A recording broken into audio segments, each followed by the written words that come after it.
La grande nouvelle de Dieu est un tel diamant sans prix. Mais si l'on met ce diamant sur une table en verre, il est difficile de différencier le diamant de la table en verre. C'est pourquoi les joailliers placent les diamants sur du velours noir.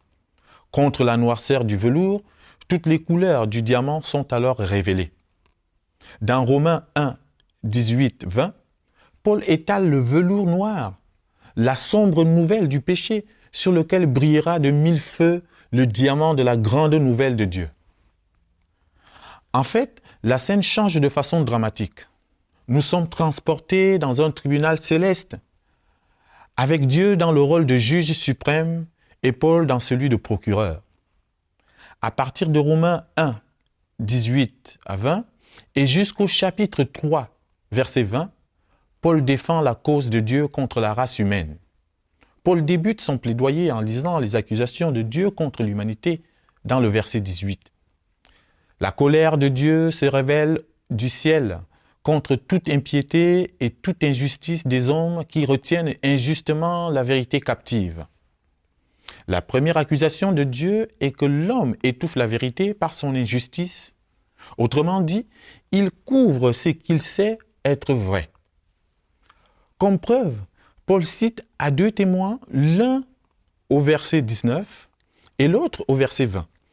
Paul dit au verset 19, « Car ce qu'on peut connaître de Dieu est manifeste pour eux, car Dieu le leur a fait connaître. » Paul souligne que la vérité sur l'existence de Dieu, qu'il détient les clés de la vie et de la mort, a déjà été révélée.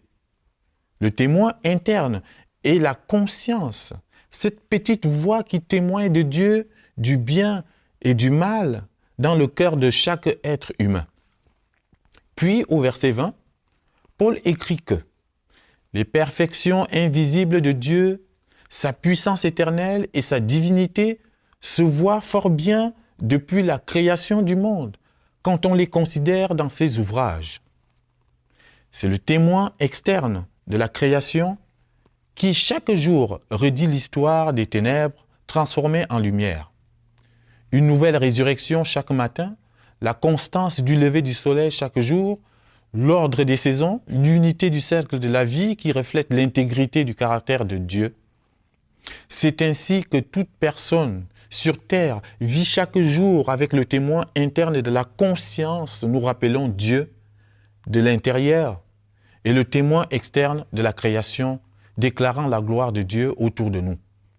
Ce n'est pas étonnant que Paul conclue ce passage en s'exclamant « Ils sont donc inexcusables devant Dieu, car ils savent des choses sur lui, ils savent qu'il existe, mais ils étouffent cette connaissance.